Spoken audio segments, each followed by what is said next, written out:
Hi, Julie here from Julie's Cake in a Box. Just thought I'd record a quick video for you to show you how I would stack a two-tiered cake.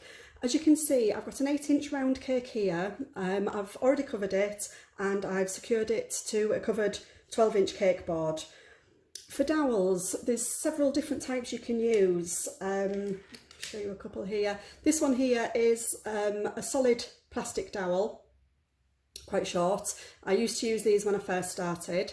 Then I moved on to these here, which I don't know if you can see that properly without me ruining the cake, are a hollow plastic dowel. Really useful, really easy to cut with scissors. I used to find the solid dowels were really quite hard to cut. I think possibly if you've got a pipe cutter it might be okay, but I used to saw at them with either a junior hacksaw or with a sharp knife.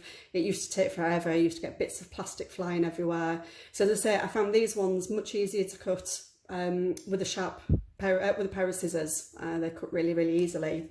More recently though, I've started using these dowels here. I get these from DinkyDoodle.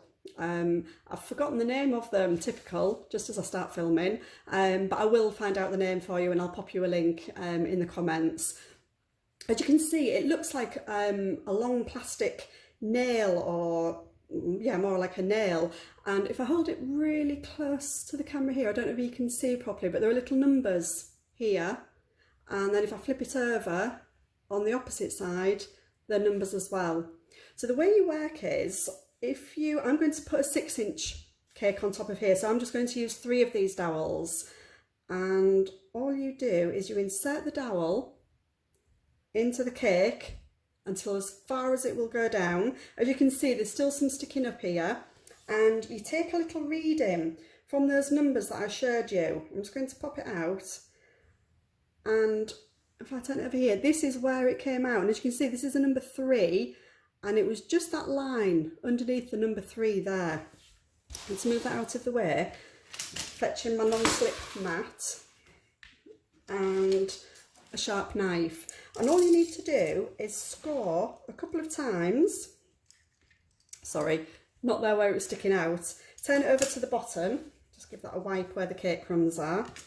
Okay, and you will see the corresponding numbers along here. So you just score with your sharp knife. Make sure this knife, you don't use it for anything to do with food related items.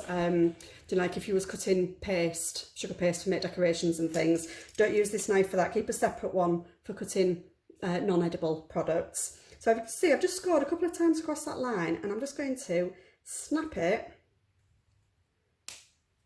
like so, okay?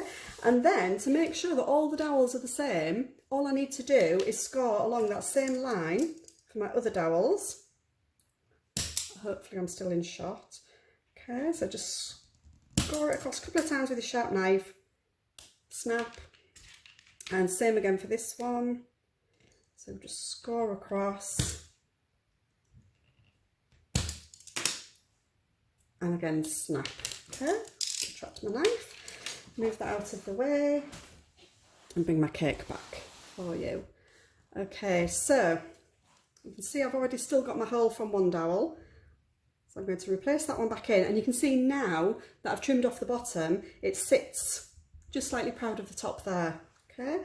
And I'm going to do these in a triangular shape. As I say, I've only got a 6-inch tier going on the top.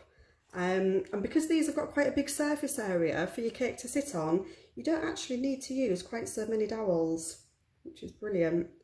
So again, just push it straight down. And you can see there I've got my 3 dowels in place.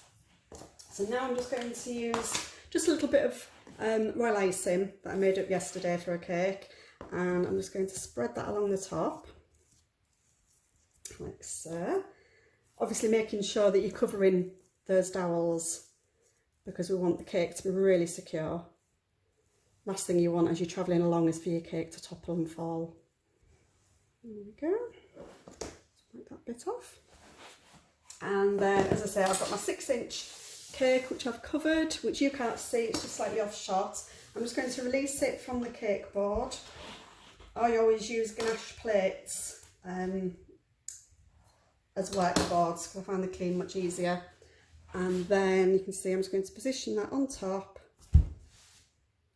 just Just drop it down really carefully. I need to use really careful hands with this because it is freshly covered this morning. Quite often I will leave it to sit for a couple of hours before I stack them, just in case I leave any fingerprints or little indentations, that kind of thing. I've just got an acrylic smoother here. I'm just going to smooth that round.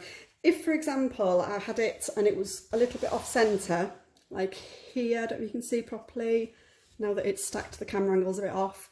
But here, there's a little bit of a smaller gap. So all I do is I just place my acrylic smoother onto the cake, and then I'll just give it a little wiggle just to move it. That way, rather than putting my hand on, and you're going to end up with fingerprints, like I said, because it is very freshly iced, I've literally just finished it. That way, if I just move it with this smoother, it's less likely to mark it.